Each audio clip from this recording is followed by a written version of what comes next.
VFS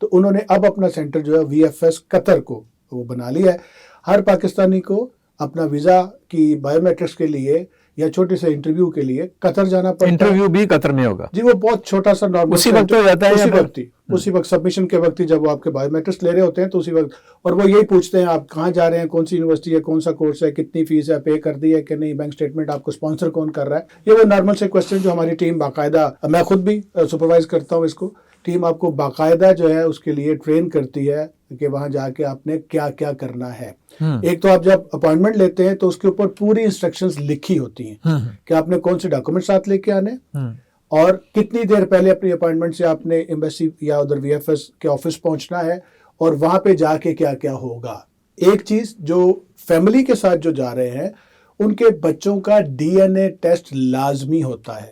اچھا, ہر صورت میں وہ یہ ان کا بچہ ہے کہ نہیں, اور ان کا DNA وہ لازمی کرتے ہیں. اور اس کے DNA کے لیے تو پھر لمبا ٹائم ہو جاتا ہے, اس کا رزلٹ آتے ہیں نہیں سر, وہ بہت جلدی ان کا جو ویزا کے پروسیسنگ ٹائم ہے اسی میں ان کا رزلٹ ان کے پاس آ جاتا ہے. وہ ہمیں نہیں بتاتے, لیکن وہ صرف یہ ویریفائی کرتے ہیں کہ جینوئنلی یہ بچہ ان کا ہے یا ایسے انہوں نے بچہ ڈال لیا, ویسے بچہ ساتھ میں ڈال لیا. سم ٹائم ہوتا ہے کہ آپ اڈاپٹ کیا ہوتا ہے یا آپ کے پہلی بیوی سے یا پہلے خامن سے ہوتے ہیں, تو اس کی پوری ڈیٹیل ویزا فارم میں آپ نے پہلے سے دی ہو تو پھر وہ چیزیں جو ہیں وہ آسان ہو جاتی ہیں. ٹریول کرتے ہیں جب آپ قطر کے لیے تو آپ اس بات کا خیال رکھیں ویورز, یہ بڑا اہم نقطہ ہے کہ بچوں کے لیے وہ DNA کرتے ہیں. تو بچوں کو آپ نے جب شامل کرنا ہے فیملی میں, تو اگر تو آپ کے اپنے بچے ہیں یا آپ نے اڈاپٹ کیا ہوا ہے یا آپ نے جسے کہہ لیں کہ آپ کے کسی ایکس کا آپ کے پاس ہے یا آپ کی اس طرح کی کوئی صورتحال ہے, تو وہ پھر آپ نے تفصیل فراہم کرنی ہے تاکہ موقع پر آپ کو کنفیوژن نہ ہو. یہ بڑا امپورٹنٹ اور وہ ویزا فارم کے اندر ہی اس کے ہے. حتیٰ کہ وہ میاں بیوی کے لیے بھی یہ بھی پوچھتے ہیں کہ آپ کی پہلی ملاقات کب ہوئی, آپ کی ارینج میرج ہے کہ لو میرج ہے, لو میرج ہے تو سب سے پہلے کہاں ملے اور کس نے پرپوز کیا. یہاں تک بھی پوچھتے ہیں ویزا فارم میں, اور وہ ڈیٹیلز ہمیں دینی ہے. اچھا, وہ جو اچھا یہ بتائیں کہ اس طرح کی اتنی ڈیٹیل پوچھتے ہیں تو یہ کسی نہ کسی لیول پہ جا کر جو جا رہا ہوتا ہے اس کو کوئی ہیلپ بھی کرتی ہے یہ detail? Help in a sense کہ جی آپ کی جو آپ کا ریلیشن شپ ہے وہ پروو ہو جاتا ہے کہ واقعتاً آپ ہسبینڈ وائف ہیں, کتنے عرصے سے اکٹھے رہ رہے ہیں, کیا ایسا تو نہیں ہے کہ آپ سیپریٹلی رہ رہے ہو, کیونکہ یورپ میں کچھ ایسے سیناریوز ہیں تو انہی چیزوں کو دیکھتے ہوئے انہوں نے ویزا فارم میں ایسی چیزیں ہیں. لیکن ہمارے ہاں چونکہ ایسے سسٹمز نہیں ہیں, ڈے 1 سے جس دن شادی ہو جاتی ہے تو دونوں میاں بیوی اکٹھے رہ رہے ہوتے ہیں, تو وہ ایڈریس وہی دینا ہے جہاں پہ آپ پہلی دفعہ شفٹ ہوئے, کتنی دیر وہاں رہے اور اب کہاں رہ رہے ہیں, وہ بھی ساری ڈیٹیل دینی ہوتی ہے. تو اس کے لیے آپ کو ویسے پریشان ہونے کی ضرورت نہیں. ہماری جو پروسیسنگ ٹیم ہے وہ آپ کے ساتھ بیٹھ کے آپ کے کنسنٹ لے کے آپ کا ساری وہ تفاصیل آپ سے اکٹھی کر کے تو پھر وہ ویزا فارم جو ہے وہ اس کو فل کرتے ہیں. وہ وہاں جا کے قطر میں وہی انفارمیشن آپ سے دوبارہ پوچھی جاتی ہے جو آپ نے پہلے فل کی ہے. جی ذرا یہ بھی بتائیے گا اعجاز صاحب کہ یہ جو صورتحال ہے اس میں جو انٹرویو پروسیس ہے, انٹرویو کے وقت سپوز کہ میل اسٹوڈنٹ ہے اور اس نے ساتھ اپنی وائف کو لے کر جانا ہے, دونوں کا انٹرویو الگ الگ ہوگا یا دونوں کا اکٹھا انٹرویو ہو جائے گا یا ایک کا ہی انٹرویو جو ہے وہ کر کے وہ سیٹسفائی ہو جائیں گے؟ اس سے پہلے ایک ٹیکنیکل چیز ہے کہ آپ کا جو اسٹوڈنٹ اپلیکیشن فارم ہے, ویزا اپلیکیشن فارم, وہ اس کی اپوائنٹمنٹ اسٹڈی کے اندر ہوگی کہ آپ نے جب اپوائنٹمنٹ کرانی ہے تو وہ اسٹڈی کے اندر ہوگی, لیکن باقی آپ کے جو ڈیپینڈنٹ ہے آپ کی وائف یا ہسبینڈ جو آپ کے ساتھ جا رہے ہیں ان کی فیملی کے اندر. تو ہماری ٹیم جو ہے وہ اسپیسیفکلی یہ کرتی ہے کہ سب کی اپوائنٹمنٹ ایک ہی دن لے اور آپ کا ویزا انٹرویو جو ہے وہ پوری فیملی کا اکٹھے ہوتا ہے. نہیں وہ تو ایک الگ بات ہے سر, وہ اپنی ٹیم کا تو آپ بعد میں بتا دیجیے گا. میں آپ سے پوچھنا یہ چاہ رہا ہوں کہ یہ انٹرویو دونوں کا ہوتا ہے؟ جی بالکل, یہ اکٹھے ایک ہی جگہ پہ ہوگا, سب کا ایک ہی ٹائم پر ہوگا. ایون بچوں سے بھی اگر ان کی ایجز جو ہے وہ 8 سال سے 10 سال سے اوپر ہے تو ان سے بھی کچھ پوچھ سکتے ہیں, وہ ضروری نہیں ہے کہ ان سے نہ پوچھیں. اور یہ آپ یہ ساری چیزیں فیسیلیٹیٹ کروا دیتے ہیں. جی بالکل ٹھیک ہو گیا. ویورز ہم بات کر رہے ہیں فن لینڈ میں اپنا کہہ لیں ویزا پروسیس کے حوالے سے اسٹڈی پرپز کے لیے.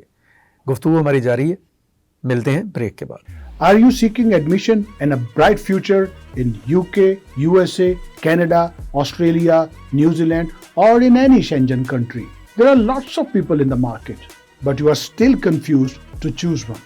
Of course, you need reliable professional guidance and experienced consultant.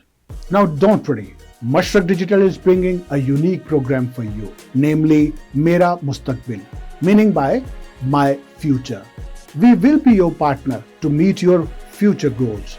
we will talk about international universities, entry requirements, admission process, importance of bank statement and SOP, how to proceed with visa application and preparation of visa interview.